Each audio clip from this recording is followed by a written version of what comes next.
हाथी और दर्जी की कहानी। समय की बात है, एक कस्बे में एक दर्जी रहता था।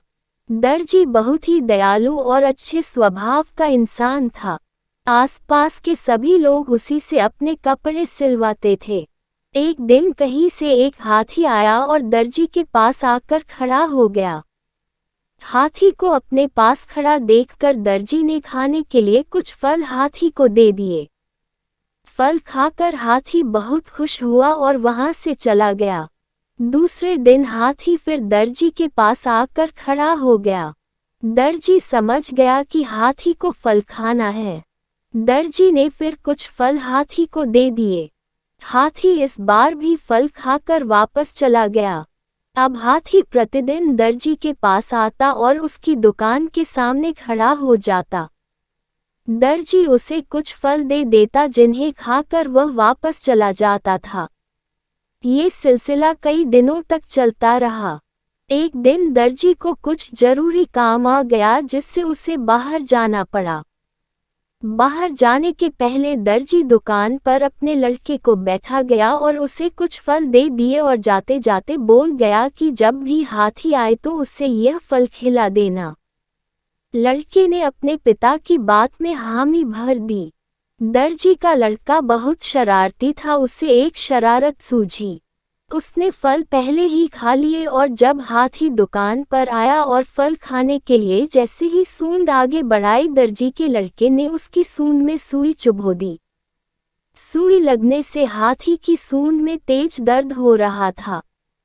दर्द से राहत पाने के लिए हाथी नदी की तरह भागा। नदी पहुंचते ही हाथी ने नदी में अपनी सूंड डाल दी, जिससे उसे काफी राहत मिली। हाथी गुस्से से आग बबूला हो रहा था और किसी भी तरह दर्जी के लड़के से बदला लेना चाहता था। हाथी ने नदी में स्नान किया और अपनी सूंड में कीचड़ भरकर वापस दर्जी की दुकान की ओर चल पड़ा। हाथी दोबारा दर्जी की दुकान पर पहुंचा। दर्जी लड़का दुकान पर ही बैठा हुआ था। हाथी ने फिर अपनी सूंड आगे की बढ़ाई। दर्जी का लड़का समझा कि हाथी फल मांग रहा है। उसने सुई उठाकर जैसे ही हाथ आगे बढ़ाया, हाथी ने अपनी सूंड में भरी हुई सारी कीचड़ दर्जी के लड़के के ऊपर डाल दी, जिससे दर्जी का लड़का पूरा कीचड़ में खप गया। साथ ही दुकान में रखे हुए कपड़े भी खराब हो गए।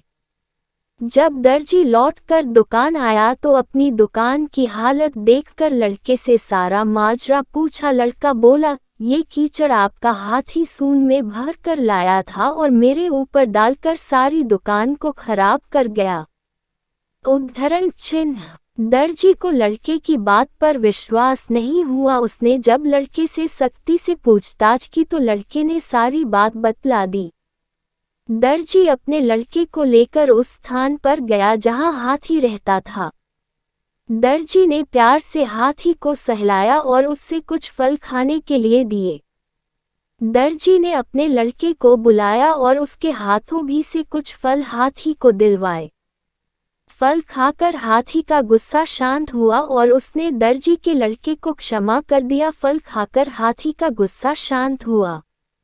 दर्जी के लड़के और हाथी की भी दोस्ती हो गई। अब हाथी दर्जी के लड़के को अपने पीठ पर बैठाकर घुमाने के लिए ले जाने लगा। शिक्षा। दर्जी और हाथी की कहानी से हमें शिक्षा मिलती है, कभी भी किसी के साथ गलत व्यवहार नहीं करना चाहिए। उद्धरण